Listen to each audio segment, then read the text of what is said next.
What is up, hockey fans? Welcome to the Wraparound, brought to you by Sticks.com. I am your host, Emma Lingan.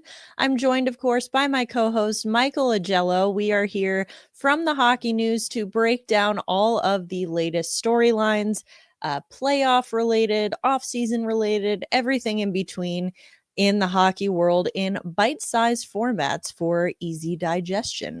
Before we do get into all of the latest news and storylines from around the NHL this week, do want to let you all know that we are brought to you by Sticks.com. Why break the bank on sticks when you can get pro level composite sticks without the pro price tag at Sticks.com? That's STIX.com. Head over now and gear up. All right, Mike, we got to start talking about, of course, the Stanley Cup final. Game 3 on Monday. Had to think about it for a second. Game 3 was on Monday. That was Paul Maurice's 1,000th win as head coach between the regular season and the playoffs. So he's now the third coach to ever reach that milestone. He now joins Scotty Bowman, Joel Quenneville. Pretty elite company there in terms of coaching. So Maurice has also moved into third on the all-time coaches wins list in the regular season behind Quenneville and Bowman as well. So considering, and this, we were talking about this before the show, this surprised me that Maurice is only 58 years old. I feel like he should be older. It feels like he's been around longer. Potentially taking home his second Stanley Cup here with Florida. Of course, Florida now leads the series 2-1. Is there a chance, you think, that he goes down in history when all's said and done as the best head coach not named Scotty Bowman? I mean, I think we can agree that it's Scotty Bowman is up at the top, and then, that next tier, I feel like Paul Maurice is kind of carving out a nice little place for himself there. Definitely. I mean, now that Quenneville is back in the league with Anaheim, and I think that team has a lot of young talent, it's possible, down the road he wins another Stanley Cup, and that would, I believe, give him 4. Maurice has, I mean, if you want to say that he's a compiler because he's been a coach for so long, sure, but he's won. He had successful stints in Carolina, 2 of them. He had a successful stint to a degree in Toronto and then got fired. And now he took over for Quenneville in Florida and has done a remarkable job. So, yeah, I mean, he deserves to be up on that pantheon, I guess the Mount Rushmore, maybe with Quenneville, Al Arbor, who won a bunch of Stanley Cups, Toe Blake, Punch Imlock. I mean, there are a number of coaches who have won 4 or more Stanley Cups. But in the modern era, with his totals that he's put up so far, it's impressive, and he definitely deserves a lot of credit. Absolutely. Just remarkable what he's done. Of course, the Panthers now have all the momentum in this series, again, leading 2-1 in the series. But do you want to talk about Edmonton? Because in game 3, the penalties really, really hurt them. I think penalties were very plentiful around both sides of the ice, I think, but Edmonton in particular, Florida ended up with 11 power play opportunities. They had 3 or 4 power play goals in that game. Some of the Oilers afterwards, I think between the two teams, there was 140 penalty minutes. I think about 85 of them belonged to Edmonton. So naturally, some of the Oilers after the game were commenting and sharing their thoughts on the officiating. Evander Kane, who was the recipient of multiple penalties, said that they being Florida seem to get away with more than we do. It's tough to find the line. Oilers head coach Chris Knobloch then says, I think the refs did an outstanding job tonight. I just wish that they had been calling the game in game 2 in overtime. Is this just post-game heat of the moment emotions that we're hearing from these Oilers players and their coach? Or do you think that this is going to be a serious problem for the Oilers as they, do they need to refocus their energy away from how the games have been called and which calls may or may not have gone their way. Because it seemed to me, at least in game 3, like they were getting visibly frustrated, um, by Florida, by the penalties. How much of a concern do you think that is for the Oilers going forward in this series? I mean, as we discussed on Playoff Frenzy Live last night, they were unhinged. I mean, it wasn't the fact that the referees were calling, more penalties on Edmonton. It was deserved because Edmonton was playing completely without any self control. And I'm not talking about the third period. They took 3 penalties in the first period that they killed off before. I think it was Arvidsson took a penalty late in the first, and that ended up being the second goal. So that's 4 penalties in one period. In a playoff game, that's inexcusable. And I mean, Evander Kane is at the ultimate in chutzpah, coming out and saying, they get away with more than we do. Gee, were you chopping wood last night, or were you slashing people? I mean, Evander Kane, he is as reckless as he is talented, and he's very talented, but he is also reckless. And in a playoff situation, and this has happened throughout the playoffs, he has taken dumb penalties, and it has hurt his team, and they've advanced in spite of him. Now Knobloch, what he's referring to is there was a too many men on the ice penalty that should have been called in overtime in game 2, and then the Oilers got called for the too many men in game 3. This is a little bit of lobbying, post-game lobbying to get a little more favorable calls in what is going to be the biggest game of the year in game 4. That's all it was.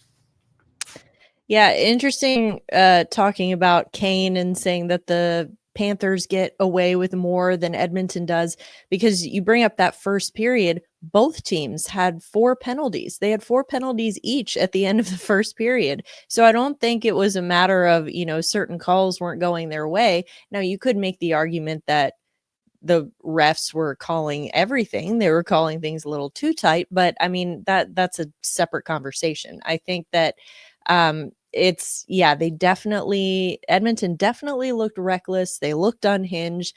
To me, they looked panicked. They looked like a team that was definitely out muscled and out, and I think that we talked about this as well, that you're not going to out muscle the Florida Panthers. You will lose that battle every time. So you need to, outplay them in other ways, whether it's outsmarting them, outskating them, out goaltending them, whatever it is. I just think that trying to beat them in the physicality space, it's not going to go well, no matter who you are. So we'll see game 4 if Edmonton can get back to their game a little bit, stop trying to play Florida's game, and see if they can get some of the momentum to go back in their direction.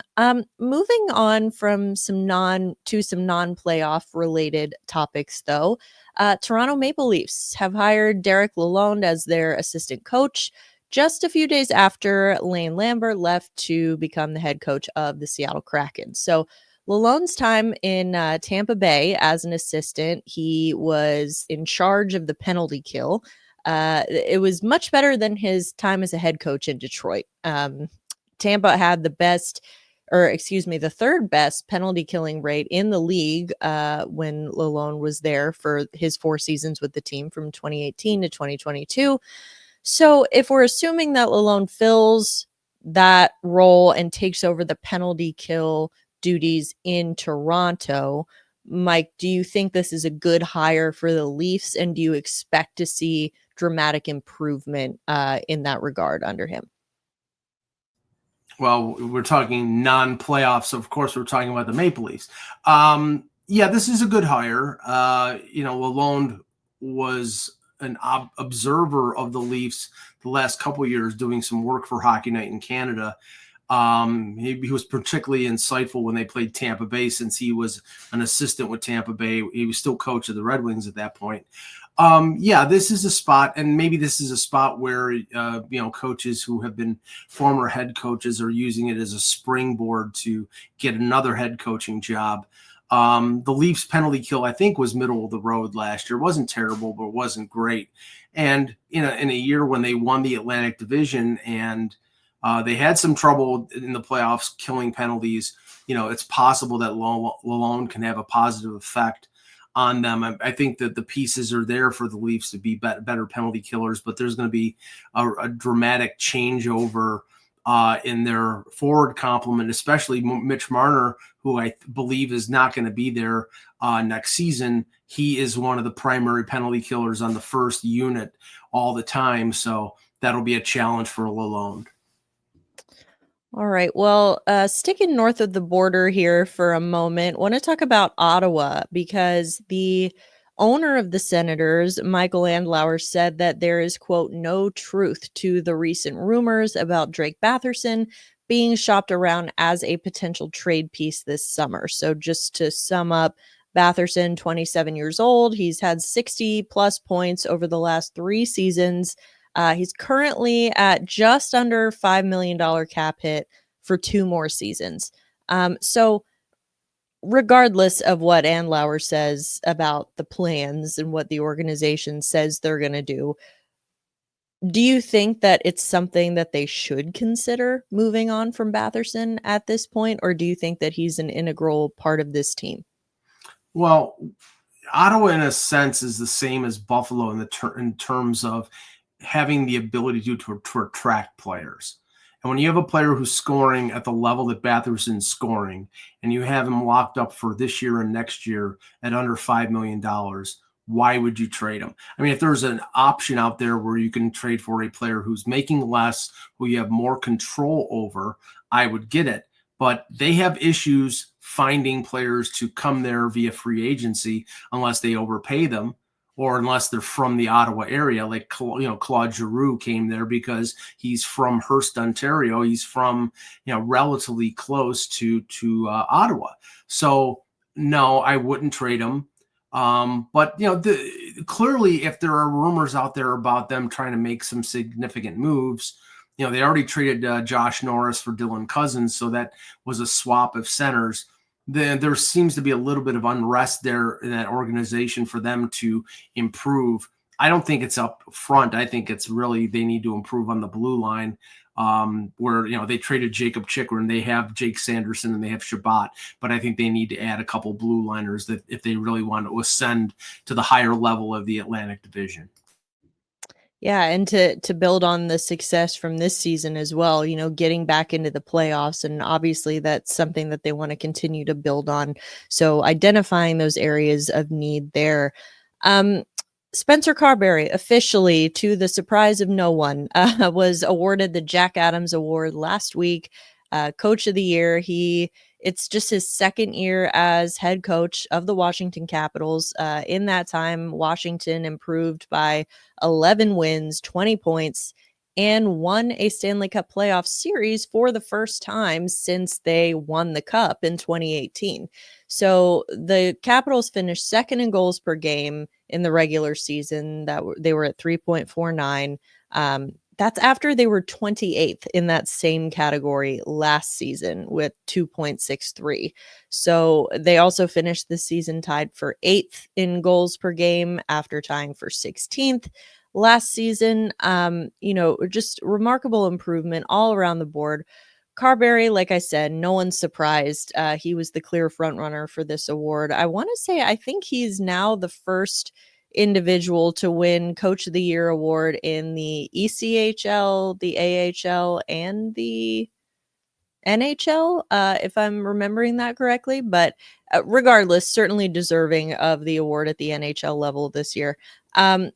He's had a very short stint, obviously, thus far in Washington, but where does this kind of measure up for you against, starts to coaching tenures that we've seen? Because we talk about this a lot with the NHL, that it's just kind of a revolving door of a lot of the same guys over again. You don't see a ton of new faces. So I think that looking at the start of his tenure, how impressive has that been, and what could that mean for the maybe future coaching in the NHL?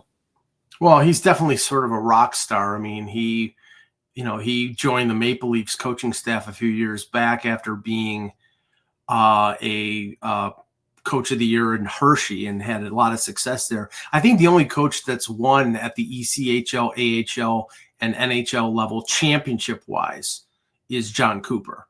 But winning coach of the year at all three levels is extremely impressive. And he coached the Leafs power play and did it very well. Took the job in Washington. And it was a miracle that they got into the playoffs, not last year, but the previous year, getting with a negative goal differential of about 1,000, it seemed like. And then they got eliminated by the Rangers. But this is a team that everybody thought was going to have to go through a rebuild. They went through a reset in place with Alex Ovechkin, and they won and they had the best record in the Eastern Conference. And he's managed some players who in the past have had issues, sort of being able to fit in, like Pierre-Luc Dubois. He didn't fit in Columbus under Tortorella. He didn't fit in LA. They trade him to get rid of him, and he has fit in pretty well with Washington. And I attest that to Carbery's ability as a head coach. So the Capitals got a good one there. Absolutely, they did. All right, let's shift our focus forward here to the draft coming up here not that far away at the end of the month. Mike, you were at the scouting combine in Buffalo last week. Anything kind of surprise you? Any of the prospects in particular stand out to you?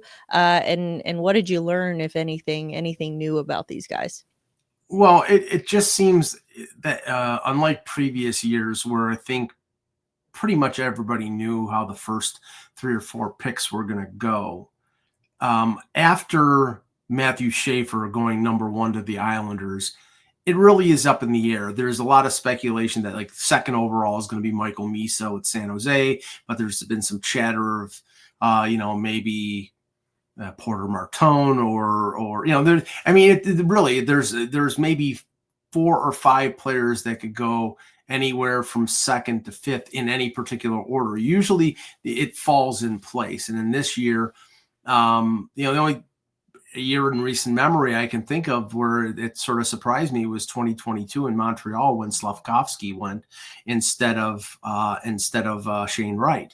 And then that sort of filtered through the rest of the top end of the first round. So the uncertainty of where players are going to go is the thing that surprised me a little bit in terms of individual players first of all, I've never felt more inadequate in my life. All these kids are 6'5" and, 0% body fat, and they're jumping out of the gym.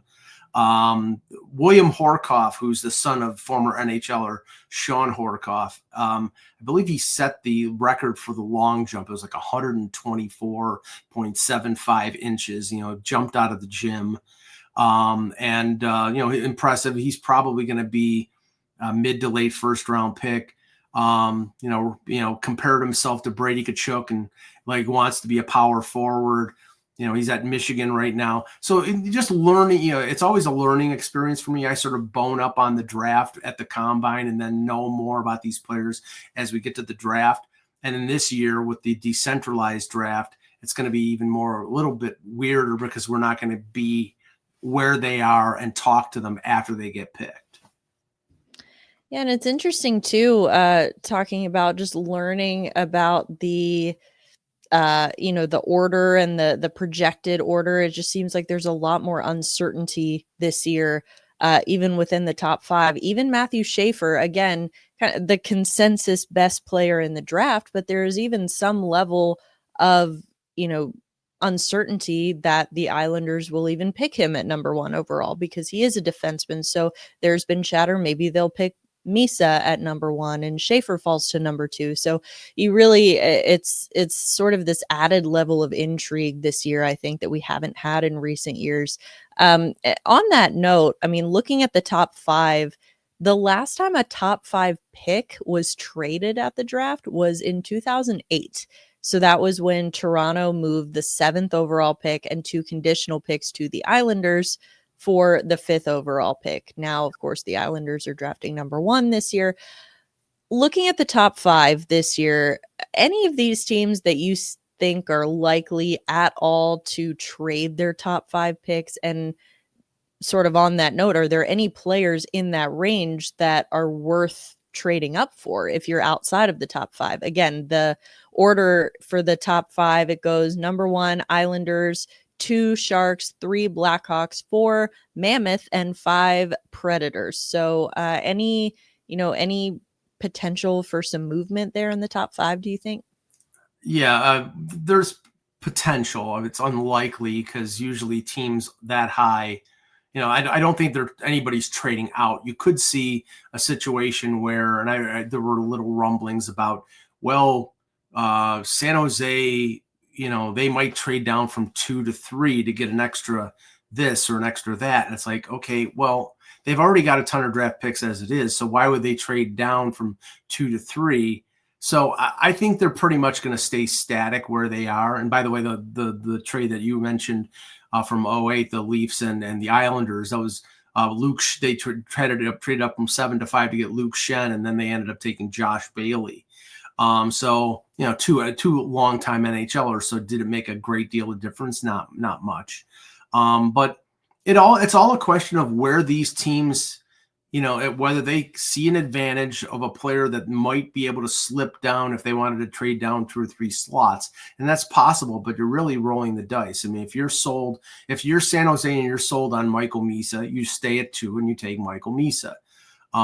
But there is the possibility of some players, making an impression on these teams and, somebody surprising and getting picked at 3. I mean, we know that, Anton Frundell, who is the sort of dark horse and rising star coming out of the SHL, is somebody who, maybe a month or so ago probably wasn't going to be in the top 5. But now it's very likely he's going to be in the top 5, or if not in the top 5, the top 6 or 7. So there's a lot of fluctuation, if I could speak. We'll see what happens later in the month in Los Angeles. That we will. Some other exciting things to look forward to this summer: free agency. Particularly this year, I think some of the restricted free agents have been topic of conversation. Notably, Marco Rossi in Minnesota. He's an RFA this summer. He and the Wild have struggled to come to terms on an extension. They have offered him a couple extension offers that he's turned down. Reportedly, he is looking for a deal similar to the one that Matt Boldy got, so 7 years at $7 million. But the Wild kind of have their hands tied right now. They've committed so much financially to Boldy, to Brock Faber. They've got to clear as much space as they can to try and renegotiate a deal with Kaprizov next year. So their hands are kind of tied. So Rossi, looking at him, 23-year-old center, finished with 24 goals and 60 points this year. He got 40 points last year. So coming off a very strong season for him. But if you look at his performance in the playoffs, he averaged just over 11 minutes of ice time in the playoffs. That's as opposed to over 18 minutes a game during the regular season. So, of course, it is worth noting that Joel Eriksson was injured for a good portion of the regular season. Rossi was, of course, picking up some of the slack there in terms of ice time. But Rossi did say in his final media availability of the season that he was, quote, very disappointed with his usage in the playoffs. So looking at this and looking at where the Wild are financially right now, it's looking more and more likely that Marco Rossi may not be back with the team next year. So what do you think is the likelihood of Marco Rossi being traded at the draft? And do you think he's worth the amount that he's seeking right now? Because again, 23-year-old centers with NHL experience, really, they don't grow on trees. So I don't know that he's, out of his gourd for asking for that much, but I just don't think that Minnesota is going to give him that. What are your thoughts? Well, I think you mentioned the 2 key words, Kirill Kaprizov. They want to maintain flexibility. They want to get him signed on an extension. If they sign Rossi to the deal that he's looking for, then they don't have the flexibility. And I believe, this summer is the first summer that they're really unfettered by the buyout of Ryan Suter and Zach Parise. So they have more room to work with. But yes, they've locked up Faber, and they've locked up Boldy, and they want to lock up Kaprizov. And I think they probably realize Kaprizov is going to be, probably in Mikko Rantanen territory in terms of money, probably 12.5 million. And that's a $3.5 million increase from what he's already making right now. So ideally, I think they'd either want to hold off until they can get Kaprizov signed after July 1, or if, that's going to be hanging out there until the season. And then, Kaprizov, I believe, has a no move clause. And then, Minnesota's worried whether he's going to go someplace like Mitch Marner is going someplace in Toronto. Then you may regret trading Rossi, but, he's a talented young player. I think one of the concerns with him is he's small. He's 5'10". He's not a big player.